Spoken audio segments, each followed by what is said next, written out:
திரு ஷானவாஸ் அவர்கள்ட்டே தொடங்குறேன். இது நேரடியாக அதிமுகவுக்கான பிரச்சனை என்றாலும் கூட சட்டமன்ற உறுப்பினராக சிவசேனா உள்ளிட்ட அம்சங்கள் எல்லா விஷயம் பார்க்கிறோம். தொடர்ச்சியா நீங்க சொல்லிட்டே இருக்கிறது அதிமுக ஒன்றுபட்டு இருக்கணும், திராவிட கட்சிகள் வலுவாக இருக்கணும், களம் அங்கேதான் இருக்கணும் அப்படிலாம் சொல்லிட்டு இருக்கீங்க. இந்த சூழல்களை எல்லாம் எப்படி பாக்குறீங்க ஷானவாஸ்? அரங்கத்துல ஆர்கே இருக்காரு, அவர் ஒரு ட்வீட் போட்டிருந்தாரு, பார்த்தேன். இதுக்கெல்லாம் காரணம் யாருன்னு தெரியுமா அப்படின்னு ஓபிஎஸ் சொன்னத அவரு ரொம்ப பொருத்தி சொல்லியிருந்தாரு. மோடி தானே, அதையே சொல்ல மாட்டீங்க அப்படிங்கிற மாதிரி. அதுதான் உண்மை. இன்றைக்கு நடக்கக்கூடிய காட்சிகள் எல்லாம் அதிமுகவுக்குள் நடக்கிற அசல் சண்டைகள் கிடையாது. ஏனென்றால் ஒற்றை தலைமையை நோக்கி அதிமுக திரளணும், அதிமுக ஒருங்கிணைந்த கட்சியா மாறணும்னு இன்னைக்கு பாஜக பேசிக்கிட்டு இருக்கு. ஆனால் ஒற்றை தலைமையின் கீழ் சசிகலா அம்மையாரின் கீழ் திரண்ட அதிமுகவை இப்படி 2 தலைமையாக 3 தலைமையாக சிதைத்தது யார், பிரித்தது யார் என்கிற அந்த கேள்விக்கு விடை தேடினா மட்டும்தான் இப்ப அதிமுகவுக்குள்ள நடக்கக்கூடிய பிரச்சனையை நம்ம புரிஞ்சுக்க முடியும். அதிமுக ஜெயலலிதா அம்மையாருடைய மறைவுக்கு பிறகு சசிகலா அவர்களுடைய தலைமையில் திரண்டது. கட்சியில எந்த எதிர்ப்பும் இல்லை. இன்னும் சொல்ல போனா இவங்க எல்லாருமே போய் தான் அந்த அம்மாவை நீங்க தலைமை ஏறுங்கன்னு சொல்லி கேட்டாங்க.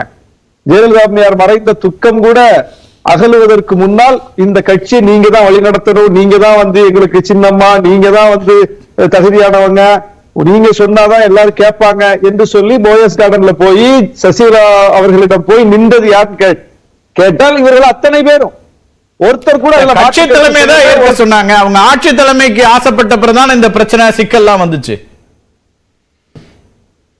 ஆட்சி தலைமைக்கும் சேர்த்துதானே இப்ப ஏற்க சொன்னாங்க. கட்சி தலைமைக்கு மட்டும் இல்லையா, 22 நம்ம 122 எம்எல்ஏக்கள் சேர்ந்து கையெழுத்து போட்டு கொடுத்து இவங்க தான் எங்களுக்கு முதலமைச்சர்னு சொல்லி கொடுத்தாங்க. அப்பதான் தர்ம யுத்தம் தொடங்கினார் திரு ஓ பன்னீர்செல்வம். அது அதிமுக தலைமைக்கு எந்த சிக்கல் வரல. ஆட்சி தலைமை அப்படின்னு வரும்போதுதான் தர்ம யுத்தம் 1.0 தர்ம யுத்தம் முதல் பாகம் தொடங்கியது. அதுதான் அது அவரா செஞ்சாரா, செய்ய வைக்கப்பட்டாரா? அவரா செஞ்சாருன்னா இன்னைக்கு எப்படி அவரு சசிகலா அம்மையாரோட ஒரு நேச கரத்தை நீட்ட தயாரா இருக்காரு? அவரா செஞ்சாருன்னா அவருக்கும் சசிகலா அம்மையாருக்குமான முரண்பாடா இருந்தா இப்ப எப்படி ஒன்று சேரக்கூடிய அளவுக்கு அவங்கள்ட்ட ஒரு இணக்கம் ஏற்பட்டிருக்கு. அப்ப அவங்க முரண்பாடே கிடையாது, அவங்கள்ட்ட முரண்பாடு இருக்க வாய்ப்பு இல்ல. அவரே சொன்னாரு அது குருமூர்த்தி சொல்லிதான் செஞ்சேன்னு. குருமூர்த்தி இன்னொரு பக்கம் சொன்னாரு ஆமா நான் சொல்லிதான் செஞ்சாரு அப்படின்னு. அப்போ தர்ம யுத்தம் முதல் பாகம் தொடங்கியது அது தானாக தொடங்கியதல்ல, அது அதிமுகவுக்குள் வெடித்து கிளம்பிய இயல்பான சண்டை அல்ல, அசல் சண்டை அல்ல. அது வெளியே இருந்து யாருக்காகவோ அந்த சண்டை தேவைப்பட்டது. சசிகலா அம்மையார் தலைமையில் அந்த கட்சி திரளுவதை பொறுக்க முடியாத சக்திகள் அதற்கு உள்ளே ஒரு பிரச்சனையை கிளப்ப வேண்டும் என்று நினைத்தார்கள், கிளப்பினார்கள். அப்ப நம்ம சொன்னோம் இது அதிமுகவுக்குள் நடக்கக்கூடிய உள் சண்டை இல்லை, இது வெளியே இருந்து வரக்கூடிய அழுத்தத்தின் வெளிப்பாடாய் நடக்கக்கூடிய சண்டை. இது தெரியும், கூடிய சீக்கிரத்தில் தெரியும்னோ. அதே போல தர்ம யுத்தத்தை நடத்தினவரும் சொல்லிட்டாரு, தூண்டினவரும் சொல்லிட்டார். அப்ப தூண்டினவருக்கு என்ன நோக்கம், நடத்தினவருக்கு என்ன நோக்கம்னு தெரிஞ்சு போச்சு. இப்ப அதுல இருந்து அடுத்த கட்டம் இப்ப எடப்பாடி ஒருங்கிணைப்பாளர், இணை ஒருங்கிணைப்பாளர் 2 பேரும் ஓபிஎஸ் சிபிஎஸ் மோதிக்கிறாங்க. இப்போது என்ன சொல்லுது பிஜேபி? 2 பேரும் சேர்ந்து வாங்க. சேர்ந்து வாங்கன்னு சொல்லக்கூடிய பிஜேபி எதுக்கு அன்னைக்கு போய் அந்த கட்சிக்குள்ள தலையிட்டது? சொன்னாங்களே ஆட்சியில ஒன்றாக இருக்கணும், ஆட்சி நீடிக்கணும், 2 பேரும் சேர்ந்து போங்கன்னு சொன்னதுனாலதான் துணை முதலமைச்சர் பொறுப்பை ஏற்றுக்கொண்டேன்னு திரு ஓ பன்னீர்செல்வம் சொன்னாரு. சண்டை ஓபிஎஸ்கா இபிஎஸ்கானே ஆரம்பிக்கலையா அதிமுகல? சண்டை ஒரு ஒருங்கிணைந்த தலைமையின் கீழ் இவங்க எல்லாருமே திரண்டாங்கல்ல. இவங்க அன்னைக்கு இவங்க யார் தலைவங்கிற டிஸ்பியூட்டே கிடையாது. எல்லாரும் தான் சசிகலா தலைமை ஏத்துக்கிட்டாங்களே, ஏத்துக்கிட்டு தானே அந்த அம்மாவை முன்னிறுத்தினாங்க. அப்போ அந்த கட்சிக்குள் ஒரு தலைமை ஒருங்கிணைந்து வந்ததை கெடுத்து முதல்ல பிரச்சனை உருவாக்குனதே பிஜேபி தான். அதுக்கப்புறம் தான் இந்த அடுத்தடுத்த டெவலப்மெண்ட்ஸ். இப்ப அது யார் தலைமைக்கும் கட்டுப்படாம சிதறிட்டு கிடக்கு, அதுதான் பிரச்சனை. இப்போ பெரிய ஃபேக்டர் எடப்பாடிட்ட இருக்கு, இவர்கிட்ட ஒரு தரப்பு இருக்கு, ஒரு தரப்பு இருக்காங்கல்ல, அதுவே ஒரு கட்சிக்கு கேடு இல்ல. ஒரு கட்சிக்குள்ள அப்படி இருக்க கூடாது இல்ல. ஒரு கட்சின்னா ஒரு தலைமையை ஏற்கணும், அந்த தலைமையின் கீழே எந்த டிஸ்பியூட்டும் இல்லாம எல்லாரும் திரளணும். ஏதோ ஒரு சில பேர் கருத்து வேறுபாடு கொண்டு முரண்படுவாங்க, அவங்க பிரிஞ்சு போயிடுவாங்க, வெளியே போயிடுவாங்க. இதுதான் நம்ம கட்சிகள்ல பார்க்கிறோம்.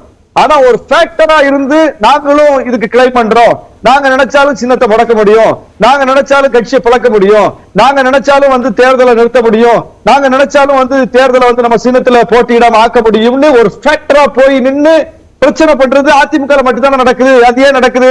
இப்ப நீங்க ஒரு சின்ன குரூப் தான், ஓபிஎஸ் வந்து ஒரு சின்ன குரூப் தான், பிரச்சனை இல்லை அப்படின்னா பிரச்சனை இருக்கக்கூடாது.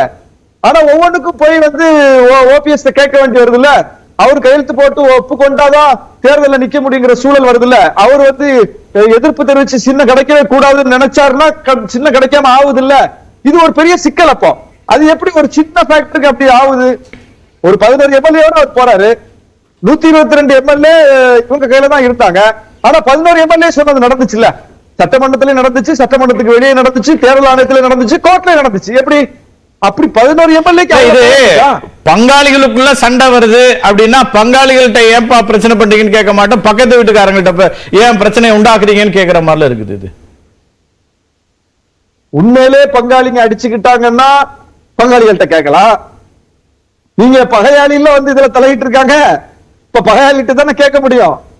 நாங்க தான் செஞ்சோம்னு ஒப்புதல் வாக்குமூலம் கொடுத்த பிறகு நீங்க எங்க பேச்சை வந்து எடுத்துக்க மாட்டேங்கிறீங்களா? அவங்களே ஒப்புதல் வாக்குமூலம் கொடுக்கறாங்க. ஆமா, ஓபிஎஸ் என்ன சொல்றாரு? மோடி சொன்னாரு நாங்க கட்டுப்பட்டேன், எனக்கு விருப்பம் இல்லைன்னாலும் நான் கட்டுப்பட்டேங்கிறார். இதை விட என்ன ஸ்டேட்மெண்ட் வேணும் உங்களுக்கு? குருமூர்த்தி சொல்றாரு, ஆமா நான் தான் போய் உட்கார சொன்னேன், அவர் உட்கார்ந்தாருங்கிறாரு. இதை விட என்ன ஸ்டேட்மெண்ட் வேணும்? இதெல்லாம் பொய்யா புரட்டா நாங்க சொல்றது? அவங்க ஸ்டேட்மெண்ட்ல இருந்து சொல்றோம். அன்னைக்கு ஒரு அவர் வந்து ரொம்ப சார்ஜ் பண்ணிக்க போறாரு, ஏதோ முதலமைச்சர் சார்ஜ் பாரதிய ஜனதா கட்சியை பத்தி பண்றாரு, நீங்க ஏன் பதட்டமா வரீங்க? இல்ல சார், ஒரு பேசுவோம். முதலமைச்சரா இருந்தவருக்கு ஏதோ அடிப்படை அரசியல் அடிச்சு ஓட நிறைய நேரம் இருக்கு, நீங்களும் பேச கடுமையா அரசியல் அடிச்சு ஓட முதலமைச்சரா தெரியாதுங்களா? முதலமைச்சர் அவருடைய பொருளே சரியா நீங்க உணர்ந்தீங்களா அப்படின்னு நான் கேட்கிறேன். நான் சொன்ன எதுவுமே என் ஸ்டேட்மெண்ட் கிடையாது. பத்திரிகையாளர் சொன்னா கேட்பாருன்னா கார்த்தி செல்வன் பத்திரிகையாளர் தான், ஆர்கேயும் பத்திரிகையாளர் தான். நீங்க சொன்னா தர்மயுத்தம் நடத்துவார் ஓபிஎஸ். அப்ப பத்திரிகையாளரா குருமூர்த்தி அவரை சுருக்கி பார்க்க முடியுமா? அவர் ஒரு கட்சியை பிரதிநிதித்துவப்படுத்தலையா, அவர் ஒரு இயக்கத்தை பிரதிநிதித்துவப்படுத்தலையா? அப்போ ஒரு ஆர்எஸ்எஸ் இயக்கத்தினுடைய உருவமாக இருக்கிறார் குருமூர்த்தி, பாஜகவினுடைய ஒரு உருவமாக இருக்கார் குருமூர்த்தி. அதனாலதான் அவர் கருத்துக்கு வேல்யூ வருது. வெறும் பத்திரிகையாளர் தான் அவர், எல்லா பத்திரிகையாளர் போலதான் அவர் மதிக்கப்படுவாரே தவிர அவர் கருத்துக்கு எங்க கூடுதல் முக்கியத்துவம் கிடைக்குதுன்னா அவருக்கு பின்னாடி ஒரு பெரிய பவர் இருக்கு. அந்த பவர் செக்டார் அவர் பிரதிநிதித்துவப்படுத்துறார். அதனால பத்திரிகையாளர் சொன்னாரு கேட்டார் ஓபிஎஸ், இங்க ஆர்கே இருக்காரு, கேஎஸ் இருக்காரு, 2 பேரும் சொல்லுங்க நாளைக்கு இதை செய்யுங்க அவர் சொல்றேன் செய்யறான்னு பார்ப்போம்.